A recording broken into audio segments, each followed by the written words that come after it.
ప్రతిపక్షం లేని డెమోక్రసీయే కాదు. ఇప్పుడు ప్రతిపక్షం ఆంధ్రప్రదేశ్లో 11 స్థానాలకు వచ్చేసింది. స్థానాలు 11 వచ్చినా 2019 ఎలక్షన్లో చంద్రబాబు నాయుడు గారికి ఎన్ని ఓట్లు వచ్చాయో అంతకన్నా 1-2 ఓట్లు ఎక్కువ వచ్చాయి జగన్కి. ఇప్పుడు స్థానాలు 11 వచ్చినా ప్రతిపక్ష పాత్ర మీరు నిర్వర్తించడంలో విఫలమైతే మాత్రం ప్రజాస్వామ్యానికి అర్థమే లేదు. మనం 14లో చూసాం. ఏడాదిన్నర ముందో జగన్మోహన్ రెడ్డి బాయ్కాట్ చేసి అసెంబ్లీని బయటకు వచ్చేసాడు. అసెంబ్లీకి వెళ్ళడం మానిచ్చారు. అలాగే 19లో చూసాం. చంద్రబాబు నాయుడు గారు బాయ్కాట్ చేసి బయటకు వెళ్ళిపోయారు. అక్కడ కూడా అసెంబ్లీ ఏమీ జరగలేదు. ఇప్పుడన్నా కనీసం ఉన్నది 10 మంది అయినా అసెంబ్లీలో కరెక్ట్గా మీరు ఏం చేయాలి. ఎందుకంటే అత్యున్నత వేదిక అది. ఏం అడగాలనుకుంటున్నారో ఏం చేయాలనుకుంటున్నారో చేయండి.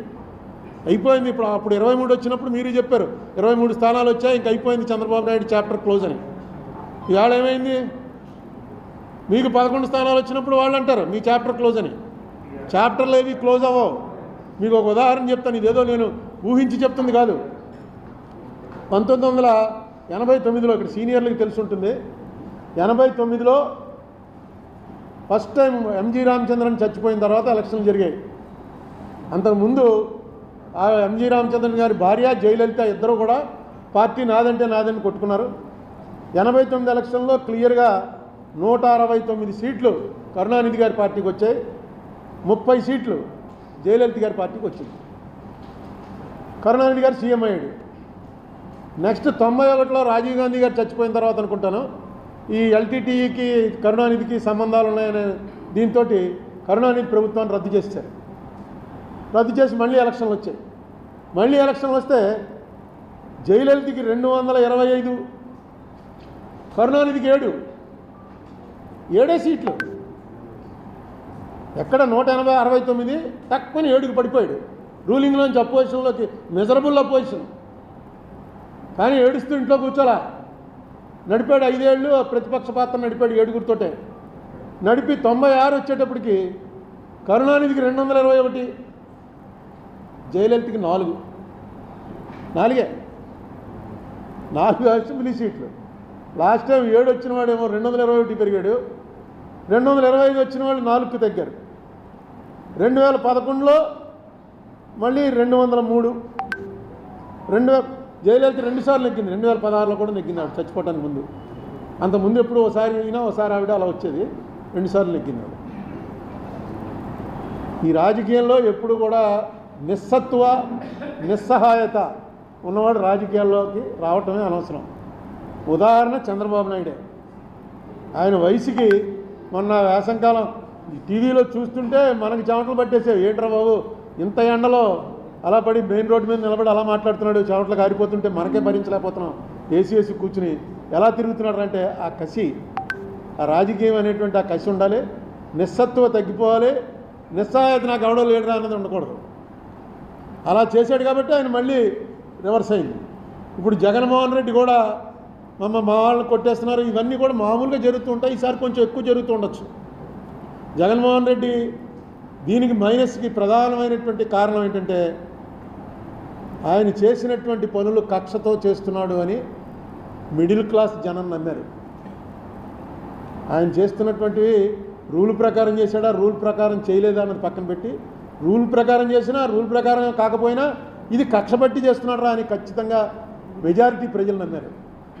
ఇంకా ఏ బడుగు బలహీన వర్గాల వాళ్ళ ఓట్లు నీకు వస్తాయనుకున్నావో ఆ బడుగు బలహీన వర్గాల వాళ్ళంతా కూడా రెక్కాడితే కానీ డొక్కాడని జనం.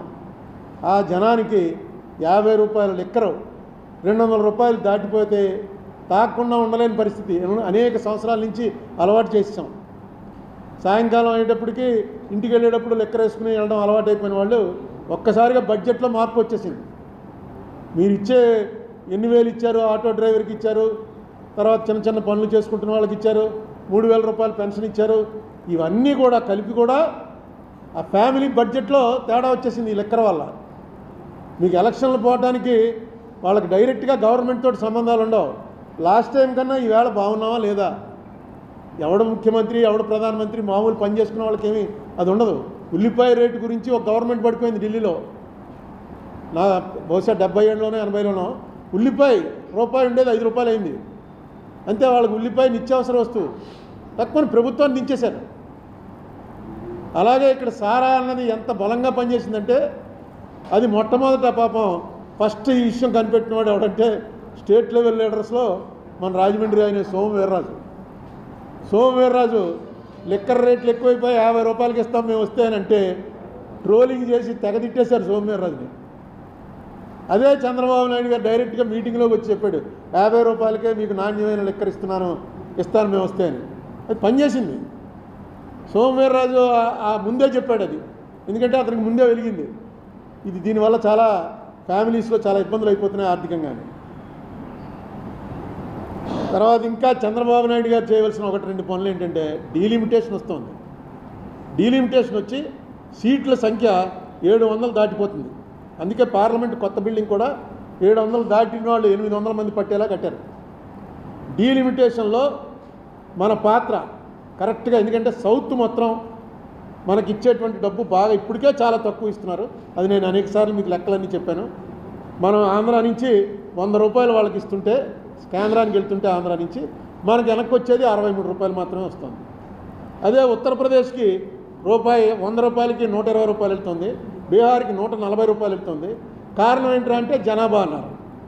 ఈ జనాభా తగ్గించమని కేంద్ర ప్రభుత్వం వాళ్ళు పెట్టినవన్నీ కూడా మనం ఫాలో అయ్యాం. సౌత్లో జనాభా తగ్గించాం, దానికి పనిష్మెంట్ ఇవ్వకూడదు కదా. జనాభా తగ్గించేందుకు మనకేదో ఇంటెన్సివ్ ఇవ్వాలి. అది కాకుండా ఇప్పుడు పనిష్మెంట్ దిశలోకి పోతుంది. ఇక రేపు పార్లమెంట్లో పరిస్థితి ఎలా వస్తుందంటే సౌత్ అంతా కలిపి 200 సీట్లు కూడా ఉండవు, వాళ్ళు 600 సీట్లు పెరిగిపోతారు జనాభా లెక్కన.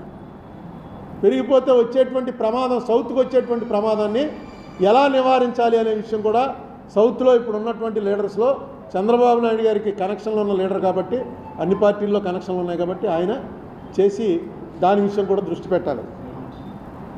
తర్వాత ఈవీఎంలు, ఫస్ట్ ఈవీఎంలు తప్పు అని చెప్పింది చంద్రబాబు నాయుడు గారే. ఆయనతో పాటు ఉండేటువంటి ఆయన పార్టీ లీడర్ ఒక ఆయన హరిప్రసాద్ గారని, ఆయన అయితే అరెస్ట్ కూడా అయ్యాడు. ఆ ఈవీఎంలు చూపించి ఇవి ఎలా పనిచేయవో అన్నీ చూపించాడు ఆయన. ఎక్కడ నొక్కితే ఎక్కడికో వెళ్ళిపోవటం, ఇవన్నీ ఎలా ఉంటాయో చూపించిన ఆయన వాళ్ళు మీకు ఇప్పటికి కూడా ఈవీఎంల గురించి మొట్టమొదట మాట్లాడింది ఎవర్రా అని చూస్తే మనం చంద్రబాబు నాయుడు గారే అప్పొచ్చేసాడు. దీని మీద కూడా ఏదైనా చేయండి. ఇవాళ ఎవరో వీడియో పంపారు, 20 లక్షల ఈవీఎంలు అసలు కనపట్టలేదుట. 60 లక్షల ఈవీఎంలకు ఆర్డర్ ఇచ్చారు, ఇంపోర్ట్ చేసుకున్నారు, 40 లక్షలు వాడారు. మిగతా 20 లక్షలు ఎక్కడో ఉండాలి కదా. ఎక్కడున్నాయని రైట్ టు ఇన్ఫర్మేషన్ అడిగితే ఎలక్షన్ కమిషన్ వాళ్ళు మాకు 40 లక్షలు ప్రభుత్వం ఇచ్చారు, 40 లక్షలు వాడామంతే మాకు తెలియదు అన్నట్ట. ప్రభుత్వాన్ని అడిగితే ప్రభుత్వం మాకేం తెలిసి ఎలక్షన్ కమిషన్ అడగండి అంటుంది. 20 లక్షల ఈవీఎంలు దింపారు, అవి ఏమైపోయాయో తెలియట్లేదని ఈవేళ ఒక పెద్ద లీడర్, ఆయన కమ్యూనిస్ట్ లీడరు, ఆయన పెట్టాడు 20 లక్షలు ఏమైపోయాయని. ఇలాంటి వాటిని అన్నిటి నుంచి కూడా ప్రజల్లో అసలు అనుమానమే రాకూడదు. మనం వేసిన ఓటు కరెక్ట్గా దానికి వెళ్తుందా, ఇది మారిపోతుందా అనేటువంటి అనుమానమే రాకూడదు. చంద్రబాబు నాయుడు గారు ఆ విషయం మీద కూడా ఆయన దృష్టి పెట్టాలి.